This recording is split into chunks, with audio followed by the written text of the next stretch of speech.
बेटा अब हमें यंग्स डबल स्लिट एक्सपेरिमेंट का मैथमेटिकल पार्ट करना है। दैट इज़ हम ये कैलकुलेट करेंगे कि स्क्रीन पर किस पॉइंट पर मैक्सिमम इंटेंसिटी मिलेगी, किस पॉइंट पर मिनिमम इंटेंसिटी मिलेगी, फ्रिंज की विड्थ क्या होगी, ये सब हमें कैलकुलेट करना है। तो मैं ये प्लेन में स्लिट्स ले रहा हूँ। Let's say there are 2 slits.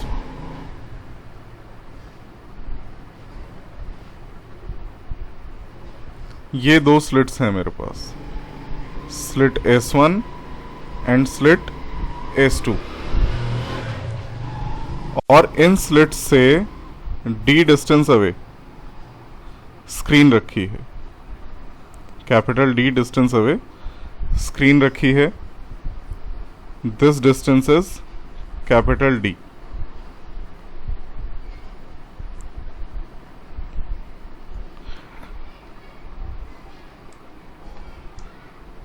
Slits के मिड पॉइंट से, ये जो स्लिट्स हैं दोनों स्लिट्स, इनके मिड पॉइंट से के ठीक सामने स्क्रीन पर जो पॉइंट है उसको मैं इंडिकेट कर रहा हूं एज O, डैश लाइन से इंडिकेट कर रहा हूं।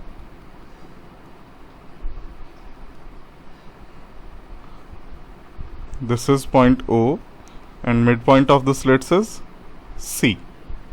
मान लेते हैं स्लिट्स के बीच का जो सेपरेशन है दैट इज स्मॉल d।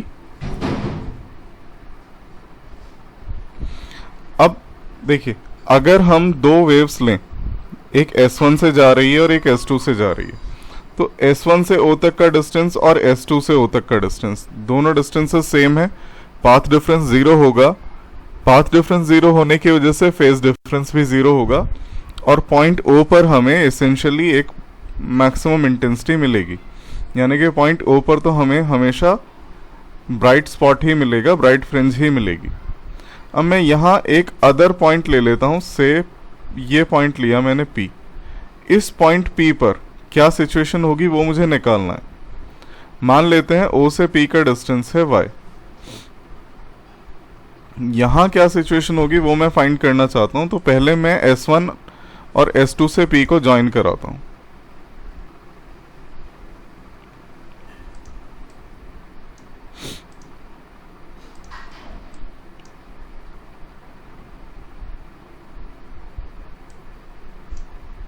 देखिए, ये हम ज्वाइन कर रहे हैं S1 से P को, सिमिलरली S2 से करेंगे।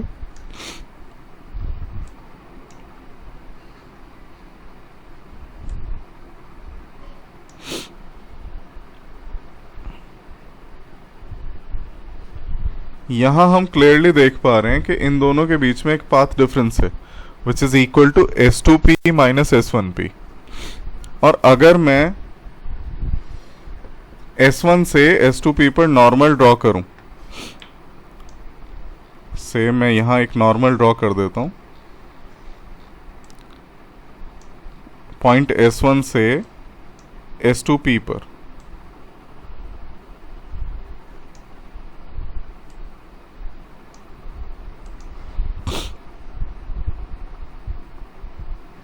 Let's say this is normal, perpendicular draw किया, ये एंगल 90 डिग्री हो गया, और इस नॉर्मल के फुट को हम बोल रहे हैं n।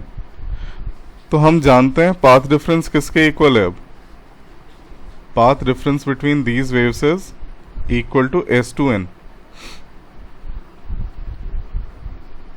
Delta x is equal to S2n। हमें S2n की वैल्यू फाइंड करनी है। अब यहाँ हम एक अप्रॉक्सीमेशन करेंगे। 2 टेक्निक्स हैं इसकी। एक टेक्निक में अप्रॉक्सीमेशन बाद में करना पड़ता है, दूसरी टेक्निक में हम अप्रॉक्सीमेशन स्टार्टिंग में ही कर लेते हैं। तो वो अप्रॉक्सीमेशन क्या है वो समझते हैं पहले। देखिए, मैं पॉइंट C से, स्लिट्स का जो मिड पॉइंट है C से P को ज्वाइन करना चाहता हूँ।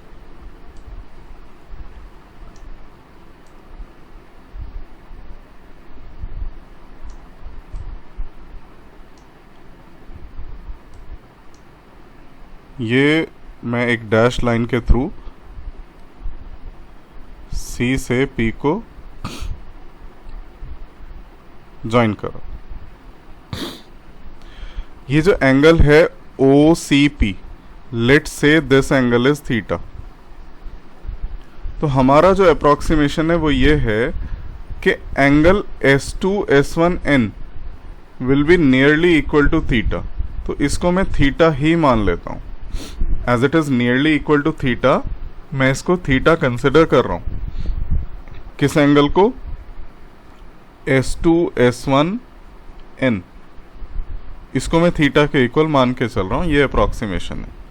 तो अगर ऐसा है तो इसमें हम क्या कह सकते हैं, स्मॉलर ट्राइंगल में, in triangle S1 N S2, हम कह सकते हैं sine of theta is equal to perpendicular which is S2N divided by hypotenuse which is S1 S2, and S1 S2 की वैल्यू है small d। Therefore I can say S2N equals to d sin theta।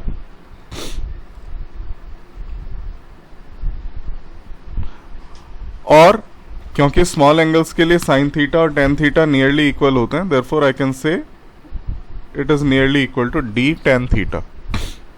अब tan theta की value हम इस larger triangle से निकाल रहे हैं। ये वाला जो ट्राइंगल है POC, जब हम वैल्यू प्लेस करते हैं टेन थीटा की वैल्यू है यहां से y अपॉन कैपिटल डी।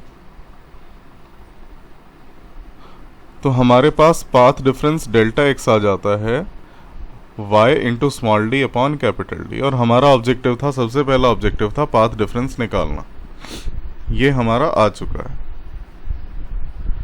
अब हम कहेंगे कि there will be maxima at P, यानी कि maximum intensity at P। There will be maximum intensity at P when, maximum intensity के लिए हम लोगों ने पहले पढ़ रखी है condition, path difference must be equal to n lambda. Therefore y into small d upon capital D must be equal to n lambda. और we can say position of bright fringe, क्योंकि मैक्सिमम इंटेंसिटी मिल रही है, आई can say position of bright fringe is n lambda capital D divided by small d। ये bright fringe की location है screen पर, और यहाँ n की वैल्यू है 0, 1, 2 and so on. In the similar manner हम क्या कह सकते हैं कि there will be minimum intensity at P। कब होगी मिनिमम इंटेंसिटी वो देखते हैं। There will be minimum intensity at P when path difference is equal to 2n plus 1 lambda by 2। ये कंडीशंस हमने कल पढ़ी थी। That is y into small d divided by capital D is equal to 2n plus 1 lambda by 2। और I can say position of dark fringe, यानी कि minimum intensity वाली location कहाँ होगी, 2n plus 1 lambda capital D divided by, ये bye 2 था, divided by 2 small d। तो this is the position of dark fringe on the screen. यहाँ भी n की वैल्यू 0, 1, 2 एंड सो ऑन। अब अगर हम स्क्रीन पैटर्न को देखें, मैंने पिछले वाले वीडियो में बताया था स्क्रीन पैटर्न में होता क्या है, alternate bright and dark fringes होती हैं। हमें फ्रिंजेस की विड्थ निकालनी है। बाय डेफिनेशन जो फ्रिंज विड्थ होती है, ब्राइट फ्रिंज की फ्रिंज विड्थ होती है दो कॉन्जिक्यूटिव डार्क फ्रिंज के बीच का डिस्टेंस। दो लगातार डार्क फ्रिंज के बीच का डिस्टेंस क्या कहलाता है, fringe width for bright fringe. और दो लगातार ब्राइट्स के बीच का डिस्टेंस कहलाता है फ्रिंज विड्थ फॉर डार्क। तो हम फ्रिंज विड्थ निकालने वाले हैं, और किसके लिए निकाल रहे हैं, मैं पहले ब्राइट के लिए निकाल रहा हूं। फ्रिंज विड्थ ब्राइट के लिए निकाल रहे हैं। तो जब ब्राइट के लिए निकालेंगे हमें करना क्या है, हमें दो कॉन्जिक्यूटिव डार्क के बीच का डिस्टेंस निकालना है। निकाल के देखते हैं। वाई डार्क मैं पहले n की जगह 0 डाल रहा हूँ, तो y0 will be 2 into 0 plus 1 lambda capital D upon 2D, that is lambda D upon 2D। इसी तरह से अगर मैं y की वैल्यू 1 डालता हूं तो ये आएगा 3 lambda capital D upon 2D। अगर y की वैल्यू 2 डालते हैं तब आएगा 5 lambda capital D upon 2D। तो मैं किन्हीं भी दो कॉन्जिक्यूटिव डार्क के बीच का अगर डिस्टेंस लेता हूँ, से मैं y1 माइनस y0 कर रहा हूँ या मैं y2 माइनस y1 कर रहा हूँ, दैट विल बी सेम। निकाल के देख लेते हैं। फ्रिंज विड्थ को बीटा से डिनोट करते हैं, and beta for bright, beta for bright is y1 minus y0 is equal to y2 minus y1 in this case, and is equal to, जब आप डिफरेंस करेंगे तो that will be lambda capital D upon D. This is the fringe width for bright fringe. अब similarly हमें dark के लिए formula निकालना है। तो fringe width, and this time we are calculating it for dark. तो हम जानते हैं ब्राइट फ्रिंज की लोकेशन क्या होती है, y bright is n lambda capital D upon D। अगर मैं y0 लूँ इट इज़ 0, y1 लेता हूँ it is lambda D upon small d, अगर y2 लेता हूँ it is 2 lambda D upon small d। So fringe width for dark is beta for dark is either y1 minus y0 और y2 minus y1, कुछ भी करें, it is lambda d upon small d। तो यहाँ से हम एक चीज़ देख पा रहे हैं, सारी ब्राइट फ्रिंजेस सेम विड्थ की हैं, सारी डार्क फ्रिंजेस सेम विड्थ की हैं, एंड ऑल्सो ब्राइट फ्रिंज और डार्क फ्रिंज दोनों की फ्रिंज विड्थ भी सेम है। तो ये हमारा यंग्स डबल स्लिट एक्सपेरिमेंट की कैलकुलेशंस कंप्लीट होती हैं। नेक्स्ट टॉपिक होगा हमारा डिफ्रैक्शन, वो हम नेक्स्ट क्लास में करेंगे।